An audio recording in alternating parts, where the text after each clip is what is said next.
Everybody ready? All right, good evening. To call to order our Monday, October 10th, 2016 meeting at 7 p.m. We'll begin with the Pledge of Allegiance. I pledge allegiance to the flag of the United States of America and to the republic for which it stands, one nation, under God, indivisible, with liberty and justice for all. All right. Thanks, everyone, for coming this evening. We'll begin with the approval of minutes from our workshop meeting on September 26, 2016. Are there any additions, omissions, or revisions? I have none. I move for approval. Second. And I approve. Next are our regular meeting minutes from September 26, 2016. Any additions, omissions, or revisions? I have none. I move approval of all. I second. And I approve. Next up is the hearing of the public. If anyone has anything to say for the board, to approach the podium, give your name and address. Good evening. My name is John Ellis. My address is 6212 Woodville. Just three questions, actually. I went through my notes from the last meeting, and I think I read something in the newspaper, but the Montgomery County Commissioners have made their decision on annexation, and I'm just wondering if you could kind of do a recap of that and tell us your opinion on how things turned out. Yeah, more or less at the 11th hour, Union and Dayton sort of brokered an agreement in terms of splitting up the property. From what we understand is that they were both concerned as far as what direction the commissioners were going to go, so they felt it was in their best interest to sort of make that arrangement ahead of time. Obviously, we want to see it all go to Dayton. That didn't happen, but nonetheless, we know there's no litigation involved for Dayton. That's a good thing, I suppose. At least with the Dayton annexation area, the one thing about it is that Union cannot go south of 40. And that was a huge concern for us. And then secondly, still, the land that will be annexed by Dayton will still be in the JED that we have with Dayton. So that's a positive for us. But of course, the negative is we're still losing a large chunk of land to Union, which we have no real control over. It's better than losing it all to Union. Right. So am I correct? This is about as good as you could realistically have expected? Yeah. I mean, worst case could have been the county commissioners gave it all to Union. Right. In which case they could have gone south of 40? Yeah, completely. Right.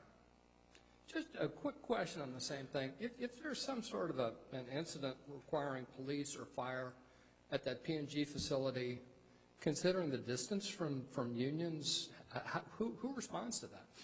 Well, I mean, most stuff Union handles themselves, for minor issues. But of course, if there's any sort of larger catastrophic incident, whether it be law enforcement or fire, mutual aid contracts mean that all neighboring jurisdictions are going to respond. Okay. Concerns for us, too, long-term have been also, even in times when the river is up, that's what slowed was my next question. Down tremendously. Right. There. And that harkens back to why we thought there should be a collaborative approach to everything north of 40 because we all have something to bring to the table. Right. But that obviously hasn't totally happened. Okay. Well, you just confirmed my questions on that. Second quick question. With the new schedule, am I correct, the next trustees meeting is after the election? It's towards, it's the second weekend or second Tuesday of November? That is correct. So that must be the night of the election. 14th. 14th is the next meeting. Okay.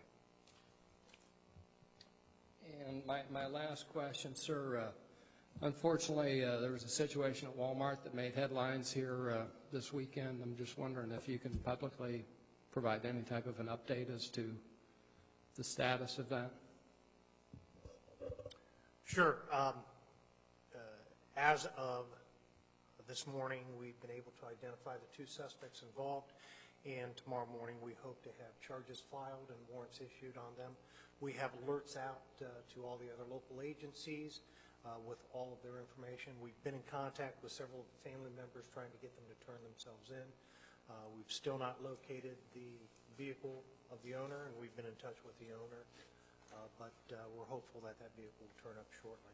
It's very possible that they have fled the state, and at that point then we'll be seeking assistance from the federal authorities on extradition outside the state. Okay. Last question. From what I saw of the pictures that you posted on Facebook and others, those to me at least appear to be mugshots. Am I correct that the people that you have identified have been charged with crimes, or you may or not? That is correct, yes. They do have a history of arrest records here in Montgomery County. Okay. Thank you. Great. Anyone else? Okay, seeing no one, we'll move on to the administrator's recommendations. Obviously, we have a different person sitting in. Ms. Vogel is on maternity leave starting today. No baby yet. But Chief Alig will then be assuming the duties of acting administrator in her absence. So, Chief Alig. Thank you. I apologize up front to struggle through this, but I think we can get through it.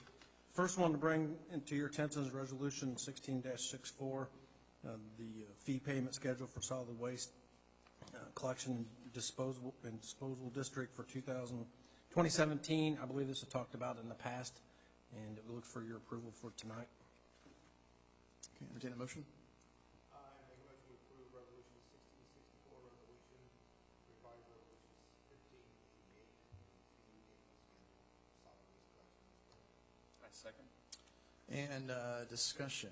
I think we talked about it as a 25-cent increase per month for regular service and low-volume service, which just enables us to make sure that the trash fund basically breaks even. We've been doing incrementally, so we're in agreement on that. Any further discussion from the board? Okay, Mr. Flanagan. Yes.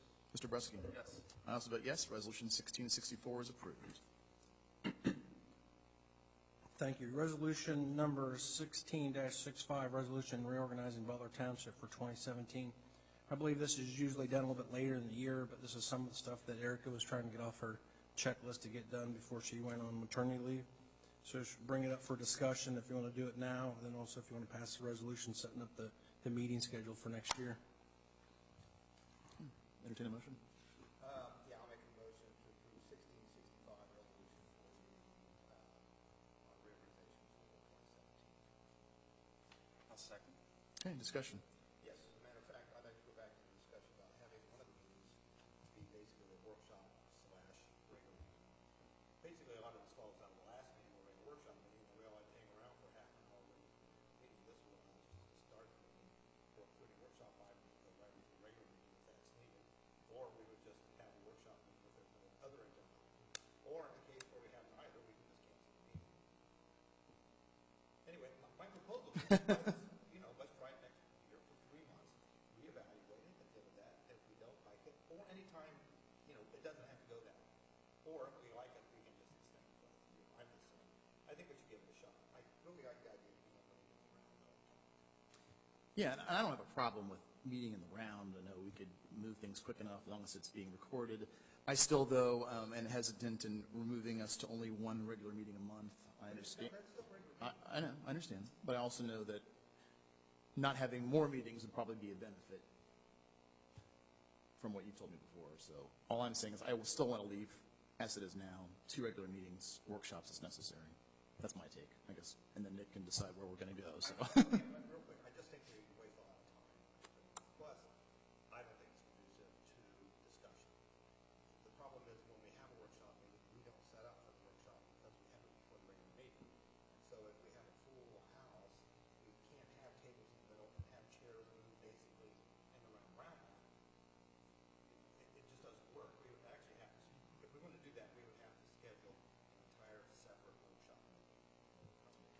Well, one thing I want are the meetings recorded on video, as we've been doing. To make the arrangements for that will incur additional expenses, so I'm really not up to that. Although I do agree with the point that sometimes there can be redundancies in having a workshop before a regular meeting. I really think the only times that we really need a workshop is if there's something we have to work through, like a budget or like something a little more complex that we need to work on. My suggestion is we have our 2 meetings a month, maybe regular meetings scheduled at 7 o'clock, and we only schedule workshops as needed instead of having a pre-scheduled workshop at 6 o'clock. So we're going to add a meeting? No. So we're not going to do it around? No. Just, Just because we want to have the video. I think that's a great benefit for the public. I think for most of the public who actually watch it, it's probably minimal as far as that. It's We would always have the audio available to them.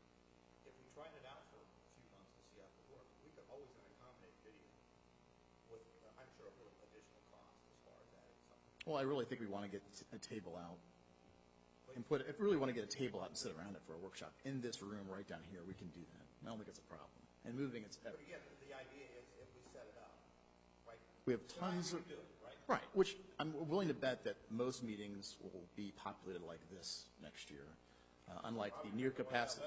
Well, that's a different, versus the near capacity crowds we've had. And if we have a meeting with that, we can always adjust on the fly if need be. I mean, I do think there is value in sitting around the table and talking about it. I agree with Nick as far as having 2 regular meetings, a workshop that's needed for work. And if we had that workshop, put a table on here, put some chairs around it, do it in this room and get down to business. So we would have a workshop, right, we would then adjourn, have it reconfigured, and then have the regular meeting. No, reconfigured means I will move the tables myself, we'll all move a chair, and we'll be good to go. And I think our discussion right now is kind of the discussion we have in a Workshop. Except we would be sitting like this, we would be sitting across from each other. Well, I'm comfortable. And we would not then have that time where we have a workshop meeting where we wind up using up 10 minutes, half an hour, and sitting around waiting for the regular meeting portion of the open. Now, if you want to flip it and say we'd have workshops at the end of regular meetings, then we could go right into it, and then we could just resend it. Which is why we don't schedule workshops, keep our 2 regular meetings and schedule them as needed. If it's an issue that's going to take us 10 minutes, we schedule the workshop at 6:45 instead of 6 o'clock. Yeah, we've done that before, 6:30, whenever. The problem with scheduling before and the problem with workshop are you never know how long it lasts. I mean, it's always the issue. And it has been the issue in the past where when we schedule beforehand, we would have something that required a lot of discussion, then you would have to adjourn that meeting, go to the regular session, and you never then seem to get back to that point. Because sometimes at the moment when it's happening is when you need to make the decision. But, the team's done. Let's move on. Okay. Other than that, everything else is the same. Only else will change too is we'll shuffle the title positions for next year, where Mr. Brusky be president, Mr. Flanagan vice president, and I will move down there to the end to be quote unquote trustee. Everything else I think is the same. No more discussion? Okay, Mr. Flanagan? Yes. Mr. Brusky? Yes. And I also vote yes. Resolution 1665 is approved. Thank you. Excuse me. Next up is resolution number 16-66. And this is authorizing the Township Administrator to utilize the services of Dayton Firefighters Credit Union for providing health savings account for full-time employees who elect the HSA health plan. As you're aware, right now we're with Chard Snyder, who's been doing it since we set up the HSA plans. There is a fee of $140 a month to the Township as we're continuing to look over our finances and try to make good decisions. We've found out that the Dayton Firefighters Credit Union will provide the same service with no fee. So we'd like permission to move over to utilizing their services for 2017 year. That $140 was for It's to maintain Everything. the account, per month. per account, but everything. Yeah, for the whole township, Okay. yes, for all employees in it, yes. Okay. Entertain a motion. Make a motion to approve resolution 1666, authorizing administrator to utilize the services of the Dayton Firefighters Credit Union for the HSA account, the employees' full-time HSA accounts. Second. Any further discussion? Okay. Mr. Flanagan? Yes. Mr. Brusky? Yes. I also vote yes. Resolution 1666 is approved. Thank you. Last but not least, the motion to enter into an agreement with Montgomery County OVI Task Force as a participating jurisdiction from October 1, 2016 through September 30th, 2017. I believe, Chief Porter, if you have anything else to bring to this? Yeah, this is this enables us to participate in a joint grant of over $224,000. It is a pass-through grant monies, which covers complete overtime, including benefits and vehicle usage. That can be reimbursed by the task force. We have 20 partner agencies, and we're given hours throughout the year in order to work on OVI grants and OVI enforcement throughout the county. Great. Were we members before? We were members last year, but we did not participate at all for any of the reimbursement or any of the monies. And several years back, we were members, but really had not participated up until this year. Do we see a motion then? Second. And I approve. Thank you. Last thing on the administrator's report, I believe she just wanted to make you aware of the ballot issue information sessions that we have coming up left. We did, Chief Porter did one today, did one last week. He'll probably talk about it under his report. But just to remind you, we still have one more Thursday, October the 20th at 6:30 here, Tuesday, October the 25th, 9 o'clock here with coffee and donuts, so it is a good time to come. And Thursday, November 11th at 6:30 here at the Township Hall. That's all I have.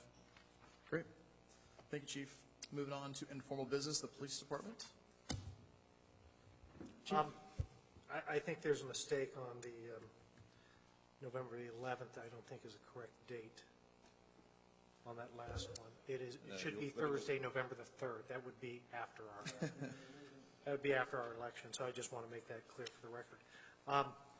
We had a pretty good showing last week, light showing today. However, I believe that anybody who comes is worth sitting down and talking to. And a lot of good questions, nothing real negative at this point.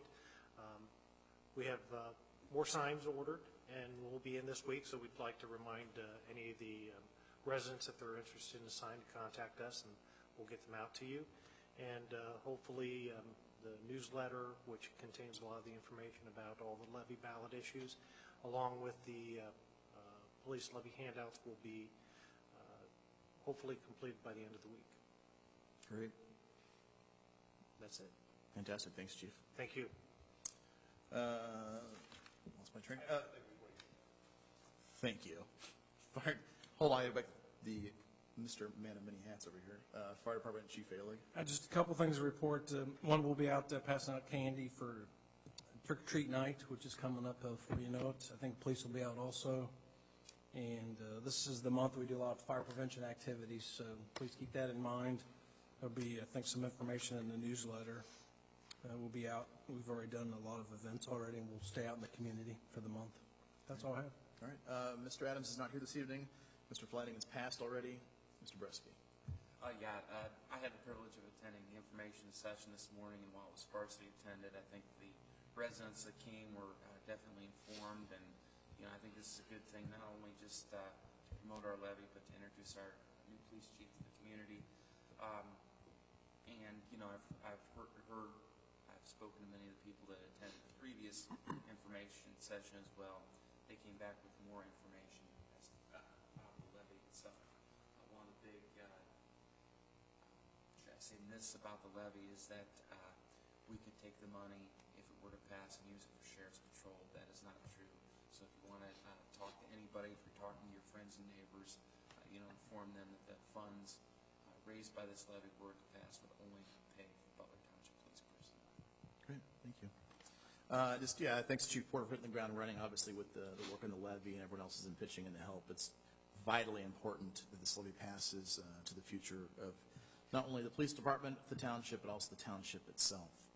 And then also just as a reminder to the Chamber of Commerce is having their business event on the 18th. It's different than years past. It's actually much more business training friendly versus simply a trick-or-treat thing to get candy from people that show up at the Expo Center. So it should be much more of a valuable event this year if you are interested in attending. That's all I've got. It's at the high school, too. Yes, and that's at the high school as well in SAC. Back to you again. Anything else? I have nothing that I'm aware of except for before you guys scatter, I need a lot of signatures. So that's all I have. Thank you. Okay, fantastic. We have no executive session this evening, so entertain a motion to pay our bills. Pay the bills? Second. And I approve. And adjournment. Second. And our meeting is adjourned at 7:20 p.m. Thanks everyone for coming. Good night.